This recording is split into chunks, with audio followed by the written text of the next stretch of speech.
Welcome back into the GSMC Sports Podcast for our final segment of the day, where we are going to be talking a little baseball and the Boston Celtics, or the Boston Red Sox, that is, who just pulled off a series sweep of the Marlins. Keep in mind, obviously, it is the Marlins who are having a pretty abysmal season at 30-57, but it puts the Red Sox yet again in a wild card position, currently holding the 6th seed in the American League, half a game ahead of the Royals. Now, it's going to be hard for the Red Sox to hold on to it, I would have to imagine. You look at who is behind them in the standings with the Houston Astros, and even I would throw in there the Texas Rangers as well, who Rangers are 39-48. It's going to take a lot, I would think, for them to, pull their way back into this conversation. But the Rangers are a team with a lot of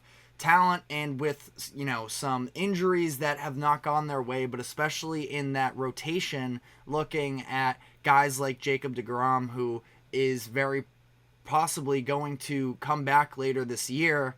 And the Rangers, I just feel like a year off of winning the World Series, it would be pretty unlikely that they're just going to, die and, sell off all of their, pieces and be sellers. It is interesting. I was listening to the Section 10 podcast, and Jeff Passan, of ESPN, who is incredible. He was talking about the idea that now that we have this expanded playoffs in the MLB, that it almost kills the trade deadline a little bit, because all of these teams are still sort of in the conversation, which is something that's interesting to consider, and another reason why I feel like if you're talking about the Red Sox here and what types of moves they are going to make moving forward, that I don't believe they are going to do anything substantial. That there probably won't be, what the Red Sox need right now, probably more than anything, is a starting pitcher. Now, their pitching staff has performed very well relative to expectations coming into the year. Now, you wonder, coming off of this Marlins series too, where we saw Brian Bayo have a pretty good outing in 6 2/3. Nick Pivetta had a nice outing as well. Now, it's in Miami. It is a pitcher-friendly ballpark, and the Marlins are just about at the bottom of the league in terms of, power hitting. But I do think that there's maybe something to build on there.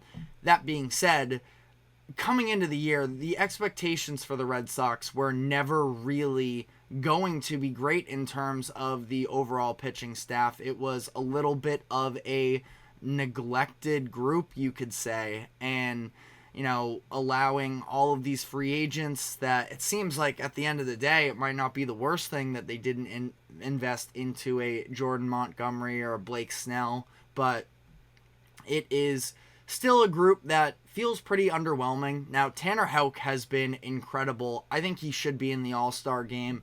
We have the reserves being announced this upcoming weekend, so we'll see whether or not he gets in there. But he has been incredible. The one thing I am most concerned with him at this point is the idea of Houck. I don't think has ever pitched.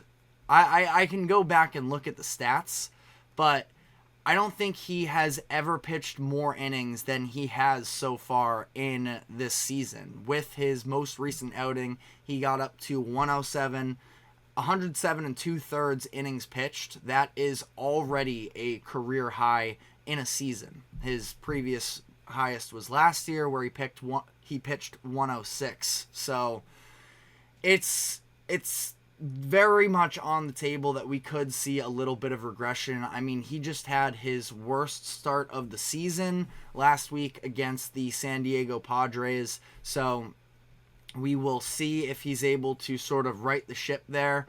But there is definitely at least some level of concern there. Outside of that, you have other players who have done pretty well for themselves in Pivetta. Cutter Crawford has been a little bit shaky after having a good start to the season. pitching is something that they could definitely address. I mean, it feels like just you can say that about just about any team, but the Red Sox definitely are in that conversation, and it is interesting when you think about for the Red Sox right now, who are definitely not a prime championship contender, and the Red Sox fans at this point just feel like they want to see a playoff berth more than anything. So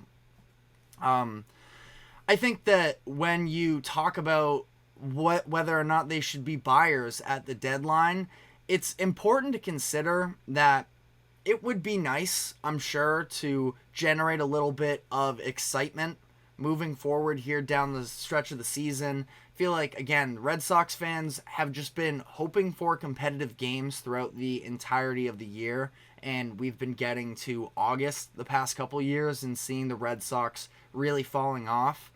But I don't know whether or not it would be worth them actually putting future assets into going to get a player that will be, playing marginal innings for the Red Sox, and if they're going to be in the way of the development of some of these young players that they have tried to develop this past year. And, if anything, I do think that they probably lean more in the direction of being sellers. Now, for the exact reasons I was just talking about, it feels like that would go against, anything that the Red Sox fans are asking for, which is just being competitive for a longer stretch of the season.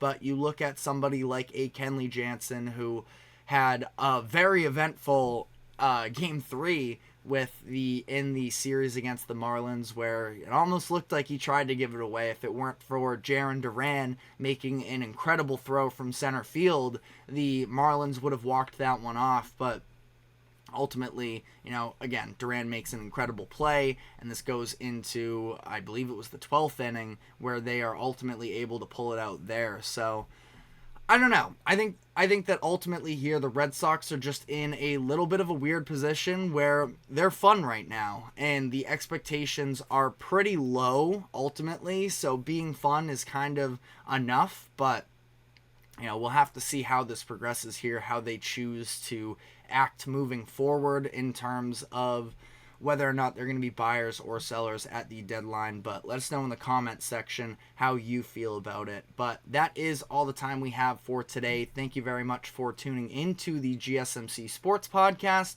Thank you to the GSMC Sports Network for allowing us to host this show. Remember to like, follow, subscribe wherever you keep up with us.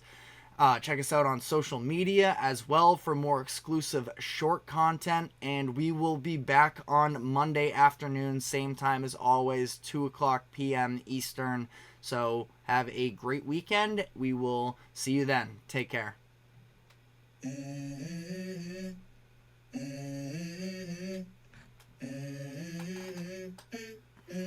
Let's go. I wake up to a little bit of drool on my pillow, feel like it's gonna be a bad day. Yeah, I'm tired of shit, and the coffee ain't hit yet, damn, ain't that great.